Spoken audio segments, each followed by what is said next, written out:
Oh,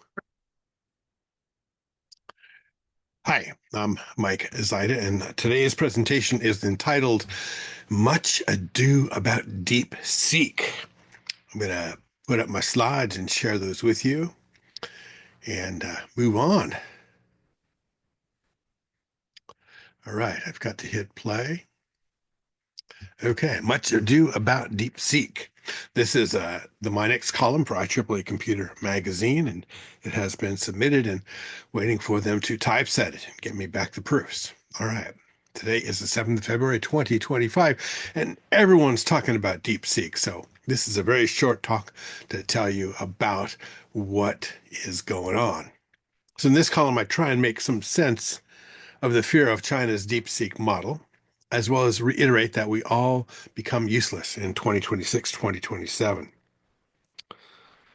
if we don't stop the machines. Okay. So in a previous paper, I pointed out that the field of computer science is pretty global, that our technical papers are published and available to anyone who wants them.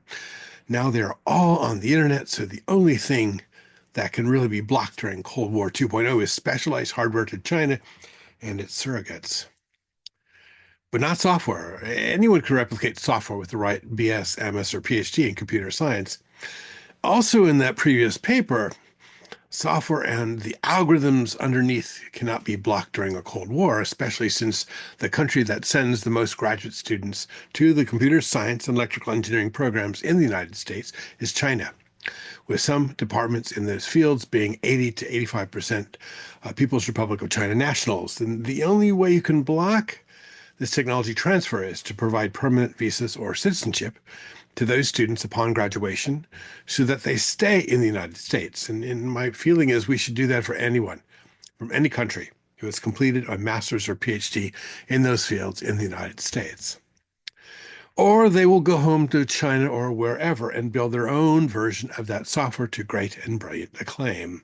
That reference is to the South China Morning Post, where there is a very interesting article lauding the Chinese who built this at the DeepSeek company.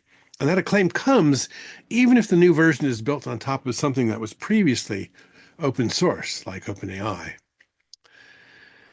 Title, Much Ado About Nothing. It is important to note that the title of this article is in homage to the Shakespeare play Much Ado About Nothing, which came out in 1598 in Stratford-on-Avon, which I evidently have a number of relatives who were there in the time of Shakespeare, where according to Wikipedia, noting, sounding like nothing, and meaning gossip, rumor, or overhearings, is exactly the right sentiment for an exploitation of the DeepSeek state.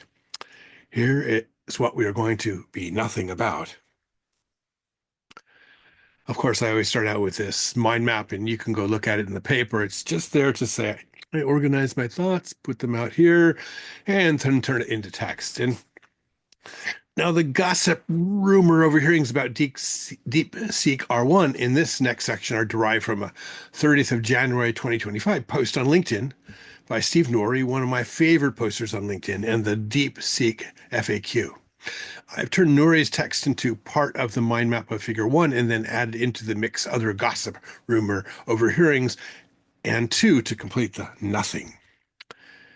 In 5, Nuri starts out by telling us that previously unknown to us startup, DeepSeek, had just announced that they had built a reasoning AI model that competes with OpenAI's best for 1/1000th the cost.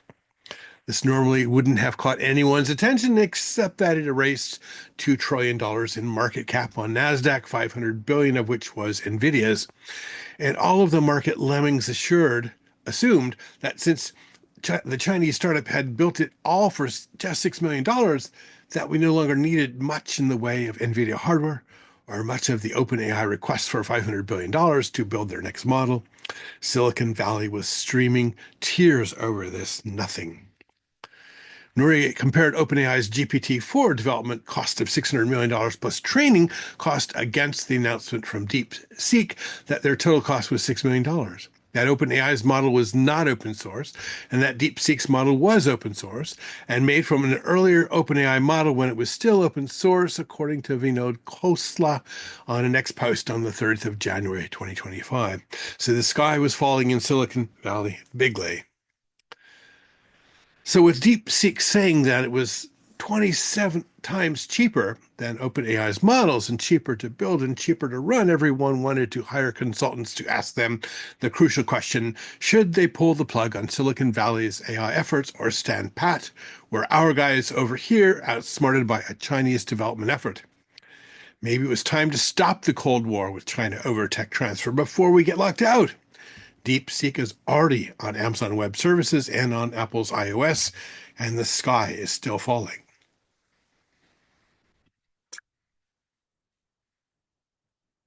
Well, remember, the title of this column is Much Ado About DeepSeek. I put out some feelers to friends inside of some of the largest AI companies in Silicon Valley, and they all came back with, this is a whole lot of freaking out about nothing. Well, my title is perfect.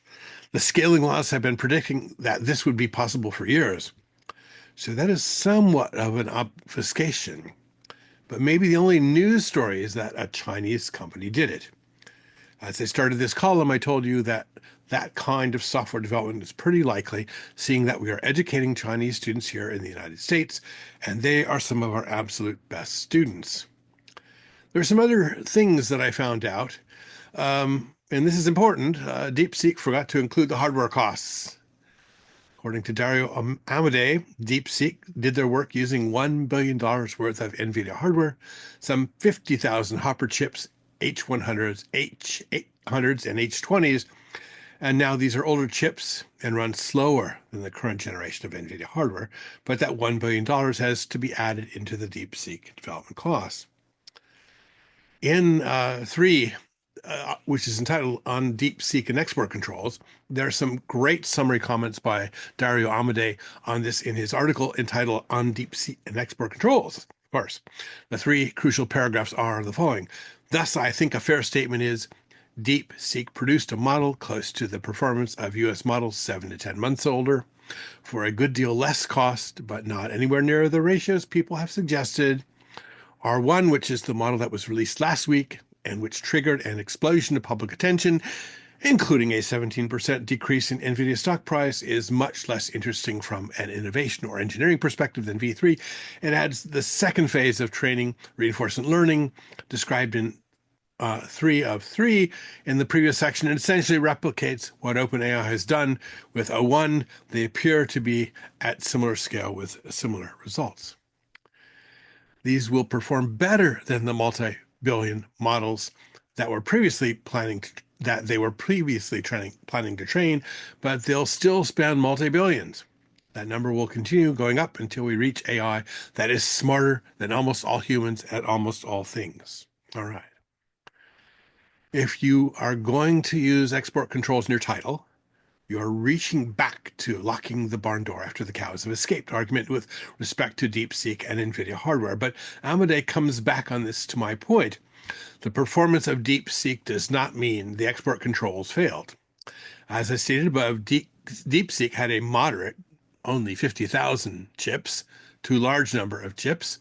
So it's not surprising that they were able to develop and then train a powerful model. They were not substantially more resource constrained than US AI companies, and the export controls were not the main factor causing them to innovate. They are simply very talented engineers and show why China is a serious competitor to the United States. Amodei and I agree that Chinese engineers most likely trained in the United States are great engineers and capable competitors. And China has 12 times the number of engineers we have in the United States, working at 1/3 the cost of engineers here. And this is my comment from my experience consulting in China. Open source models are surpassing proprietary ones. And Jan LeCun, who's the chief AI scientist at Meta, said the following on LinkedIn on that same day. To people who see the performance of DeepSeek and think China is surpassing the United States in AI, you're reading this wrong. The correct reading is open source models are surpassing proprietary ones. So it's all down to the issue of open source and why globally we all should have that for our critical AI systems so that we can all just get along. Being a Los Angeles native, I have to use that quote. There's some great and thoughtful things in Amadeus' paper that I find amazing. This paragraph in particular, making AI that is smarter than almost all humans at almost all things will require millions of chips, tens of billions of dollars at least, and is most likely to happen in 2026 and 2027.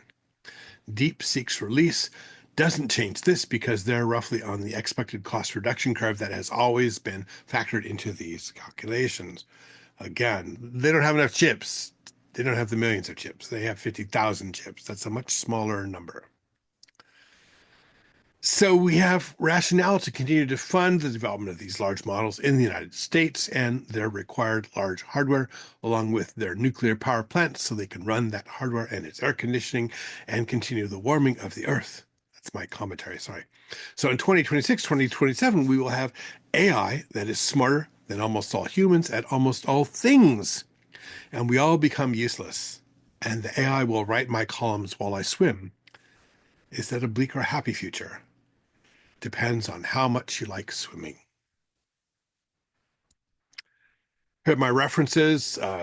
My paper from September 2024, Generative AI Changes the World, maybe.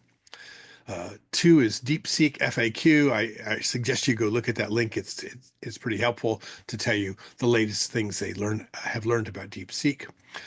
Darrow Amadeus on DeepSeek and export controls is up online as well, so that the people at DeepSeek can read it. Okay. Much Ado About Nothing, Shakespeare, 1598, Wikipedia. I downloaded information on the 6th of February, 2025. DeepSeek R1, a Chinese AI startup, is derived from Steve Norrie's LinkedIn post on the 30th of January, 2025.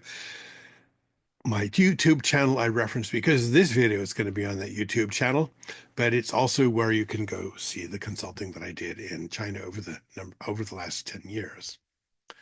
Jan LeCun, his comment was on LinkedIn 30th of January 2025. All of these people are connected to me on LinkedIn, and they put out wonderful immediate comments when big news happens. 2 articles from the South China Morning Post, Understanding DeepSeek's Impact on U.S.-China Relations, and Is China's DeepSeek Moment a Chance to Transform into an Open Source Nation? Which is asking the question, should China become an open source nation? And the answer is, of course it should. And we should welcome it. Acknowledgements. The author wishes to thank those readers who have gotten to the end of the bi-monthly column without finding all of the deliberate and accidental errors. And I apologize for my personal commentaries, but I think they are very important for our futures. And I look forward to being less than fully useless in 2026 and 2027, and maybe swim in contests once again. If you've got any questions, this is my email. That's my website. You'll find links to this printed paper when it is finally typeset by IEEE. The draft PDF is already up there now. This video will be up there shortly. Anyway, this has been the Games column for IEEE Computer, and this is the Mike Zyda YouTube channel version of that Games column. You have a great day. I will stop sharing the slides and wish you have a great day. My name is Mike Zyda, and it is a beautiful day outside, so go outside. Bye-bye.